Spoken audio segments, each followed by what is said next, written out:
Professor de filosofia sobre o socialismo. Vamos ver aqui. Existem técnicas de meditação que desenvolvem essas 4 qualidades, né? Esses 4 Meditação é bom. incomensuráveis. Existem exercícios que a gente pode fazer, dinâmicas mesmo, que você se impõe para treinar esse tipo de coisa. E de verdade, das coisas que eu aprendi no Espiritismo, quando eu estive lá, essa é uma das que é bem legal, que é o trabalho social, sabe? Eu acho que uma boa forma da gente sair do nosso próprio umbigo é a gente estender a mão para quem precisa. De verdade, assim, sem hipocrisia. É um jeito técnico de se transformar. Tem um yoga que chama-se assim, né? Isso é Karma Yoga. Então, existem todos esses angas do yoga e Karma Yoga é o caminho da ação correta. É o caminho de você, a cada dia, treinar sua mente para agir com excelência sem se apegar aos frutos. Eu estou fazendo o melhor porque eu quero chegar lá nessa qualidade, porque eu quero que alguém me aplauda ou porque eu quero colher os resultados desse melhor. Eu quero desfrutar o processo de fazer o melhor para mim e para o todo. Isso é Karma Yoga. Eu não falo muito sobre caridade porque a mente precisa estar muito desenvolvida para falar de caridade, né? De você realmente servir ao outro pelo bem do outro sem nenhuma sombra de interesse pessoal. Mas quando você se põe a trabalhar pelo bem comum, eu não tô nem falando assim de, não, abdica de tudo e vai servir ao outro, vai dar sopa na praça. Não, assim, faz o máximo para que o seu entorno esteja bem, sabe? Se você não quer distribuir comida, seja um bom ouvinte, seja um bom amigo. Essas pequenas coisas que a gente faz diariamente para tentar ser mais solícito ao outro, quando a gente quer tanto que as pessoas sejam solícitas a nós, ajuda bastante. Eu acho que, de um jeito bem técnico, a oração de São Francisco explica isso para nós, sabe? É um poema, né? Você sabe que nem foi São Francisco que fez essa oração. É um poema francês, mas para mim ele é um manual técnico para iluminação, assim, tipo, faz isso aqui que dá certo. Então ele fala assim, fazer com que eu procure mais, consolar, que ser consolado, compreender, que ser compreendido, amar, que ser amado, pois é dando que se recebe, é perdoando que se é perdoado, é morrendo que se vive para a vida eterna. Parece discurso moral de religião, né? Parece teologia. Mas quando ele tá te dizendo, estende a mão que você vai ver que isso te nutre de alguma forma. Mostra para si mesmo que o mundo é maior do que o teu umbigo. Essa sensação de participar do todo, ela é muito humana, né? A gente, enquanto espécie, nós somos super dependentes uns dos outros. Puxa vida, o ser humano é um dos únicos bichos que, até uma fase bem adulta, hoje em dia até os 40, depende dos pais, depende da família em volta, né? Teoricamente até os 12, mas hoje em dia tem se estendido. Então, assim, a nossa própria história biológica diz que a gente é codependente, que a gente precisa estender as mãos uns para os outros. Então, desenvolver essas qualidades empáticas depende de lembrar disso. Eu estava vendo, assim, surgiu de novo no Brasil com uma força absurda o pessoal estudando as ideias da Ayn Rand. E, para mim, aquilo é fruto de demência e de ressentimento, assim. A Ayn Rand? Eu tô lendo uma biografia dela. Eita lasqueira. A biografia? Você leu A Revolta do Atlas? Eu comprei, mas nem abri ainda. Tem ideias muito boas. Assim, ela escreve muito bem, ela é uma filósofa que tem uma forma exímia de demonstrar certos raciocínios. A questão só é que na prática eles não funcionam. Porque assim, ela diz que o altruísmo é uma demência. Ela realmente é enfaticamente contra o altruísmo. Ela diz que o problema do mundo é o altruísmo e que o cristianismo criou essa noção de altruísmo que fez com que os fracos... É meio nietzschiano, né? Que os fracos fossem exaltados e os fortes ficassem sustentando eles. Isso nunca aconteceu. Porque o cristianismo, o cristianismo institucional, ele tem todo esse discurso do amor cristão e tudo mais, mas ele usou esse verniz do amor e da caridade para meter espadada e bala e tiro de canhão e escravizar meio mundo, sabe? Nunca foi sobre caridade. Olha que bonito, um padre jesuíta dizendo, eu estou lá indo para as aldeias indígenas para salvar as almas deles. Como?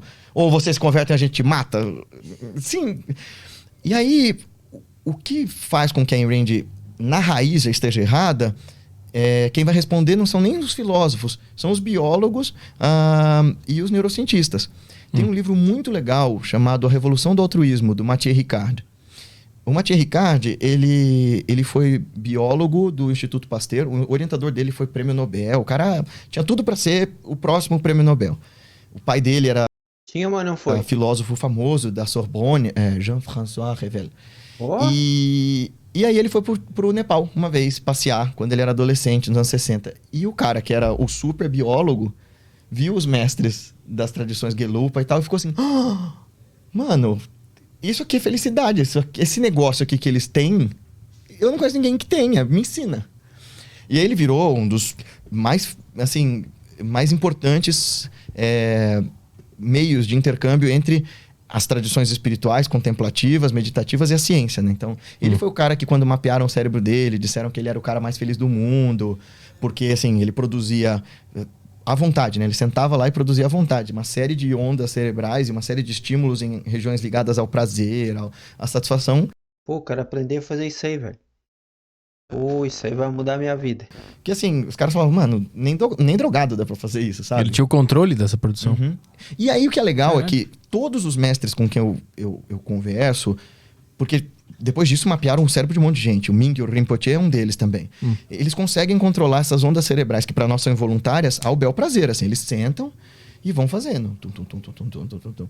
Teve uma hora que eles mandaram um grupo desses monges tibetanos tradicionais fazer prática de compaixão, né? Que é essa prática para cultivar essas qualidades incomensuráveis do coração. E aí começaram a registrar essas qualidades de satisfação e tal, e eles conversando, né?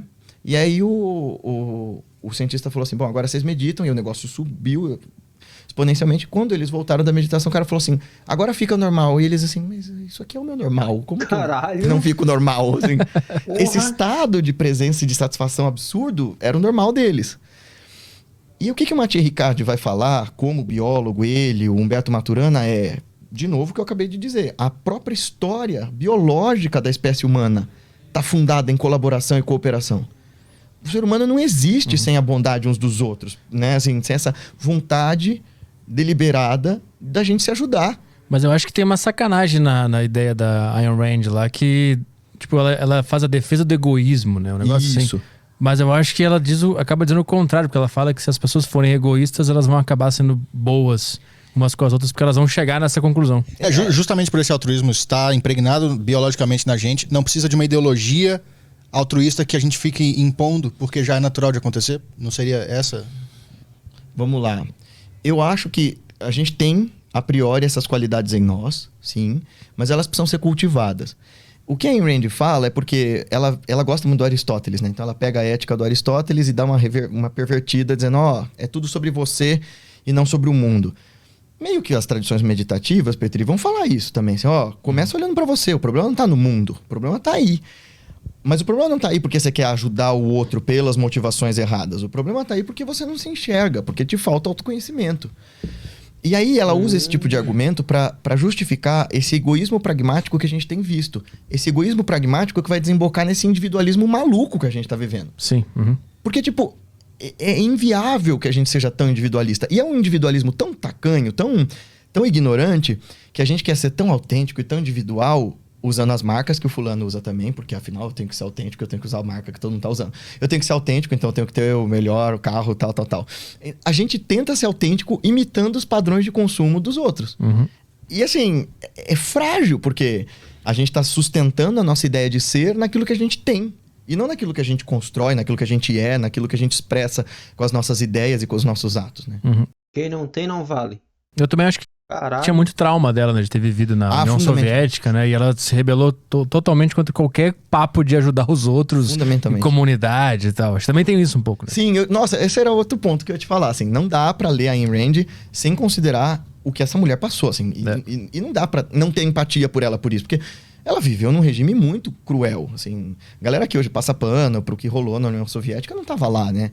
Eu tenho uma amiga... Eu tenho um monte de amigo velhinho, né? Que eu sempre fui amigo de gente mais velha. E ela foi pra Rússia nos anos 70. E ela conta, olha, eu nunca vi um lugar tão triste, com pessoas tão tristes e com a vida tão vazia quanto ali. Tô contando a experiência de uma amiga, não tô discutindo se o comunismo funciona ou não. Eu tô dizendo que naquele contexto era justificável que a Ayn Rand tivesse um certo ódio de tudo aquilo que ela viveu. Acho que o pai dela tinha uma farmácia, e aí quando o governo soviético entrou em ação, eles tomaram o prédio. Isso. Que ela tinha, essa farmácia tiveram que ficar fugindo, né? Foram pra Ucrânia, e aí, enfim, ela conseguiu ir embora. Mas a irmã dela ficou e achava legal a União Soviética, tanto que elas brigam, né? Isso, profundamente. Porque o que acontece? A ideia da revolução passa pelo seguinte, de quebrar com o conceito de posse pessoal, de novo, né? O pessoal do comunismo vai dizer que eu tô falando besteira, que ninguém vai entrar pra tomar teu PlayStation, teu Fusca. Os caras vão reagir esse vídeo aqui. Vão ficar... Não, e não é nada disso. Vou ficar transtornado. Eu tô dizendo, gente, eu sei bem, assim, eu fiz filosofia, eu li Marx, tá? Calma aí. Um abraço, Luigi. Desculpa qualquer coisa. Respira, eu não tô dizendo isso, eu tô dizendo assim. na prática, para a revolução acontecer, você vai ter que quebrar vários ovos para fazer esse omelete. Você vai ter que quebrar todo um conceito de propriedade privada e de meios, de posse dos meios de produção para poder fazer esse negócio acontecer. E um monte de gente vai ficar infeliz com isso, né? Então eles vão dizer, mas aí na conta você está fazendo com que uma elite privilegiada perca para que todo mundo ganhe. Sim. Beleza, na ideologia funciona. Mas de novo a gente volta no Krishnamurti e pensa, certo? Como é que a gente faz para incutir isso como um valor intrínseco em cada indivíduo? Para que ao invés de revolta e ressentimento, brote sim vontade de a gente cooperar com todo mundo. Tem um padre que falou... Eu nunca lembro o nome desse cara. Mas ele dizia assim que o dia que o ser humano estiver pronto para o socialismo, ele não ia mais precisar dele. Olha que foda, cara. Tipo, interessante. Né? Porque o dia que você estiver pronto mesmo... para viver em comunidade, ajudar o teu próximo e cooperar com o teu próximo, você não precisa de uma ideologia te dizendo para fazer isso. Você vai fazer. Simplesmente acontecer, né? Não vai ser chegando no poder, usando as ferramentas do sistema sujo, né? Para alcançar isso. E aí é o que tá, né? Dá pra gente fazer isso com essa forma do mundo como a gente construiu? Eu acho que não. Eu acho que o jeito que a gente construiu a realidade agora, nesse mundo esse mundo hipercapitalista, né? Que o Byung-Chul Han fala... Eu acho que é muito difícil, porque... Vocês leram O Admirável Mundo Novo? Pouquinho. Não fui inteiro, não. É bem legal. Você sabe o lance do soma, né? Que a sociedade utópica usava uma droga para viver sempre, aparentemente, em satisfação. E aí nunca se revoltar com as injustiças. Porra, a gente vive isso, tá aí, ó, do nosso lado. Nosso smartphone, todo esse jeito de estar hiperconectado, de extravasar as nossas revoltas e as nossas indignações com um tweet. É um jeito ótimo de direcionar uma terapia. A capacidade criativa e transformadora do ser humano pra ela não ser nada. Né? Então você tá puto com uma injustiça, você vai lá e fala assim, filho da puta, no Twitter e tal, e aí você fica apaziguado com isso. Já era. Amenizou a situação. Tá bom, agora já era. Mas na prática isso não muda nada. Não fez porra nenhuma. Caralho, porque o podcast da Deriva é um dos melhores que tem, né, velho? Os caras trazem uns bichos inteligentes pra caralho, né, velho? Cada um tem a sua forma, né? Mas o A Deriva é foda, hein? Puta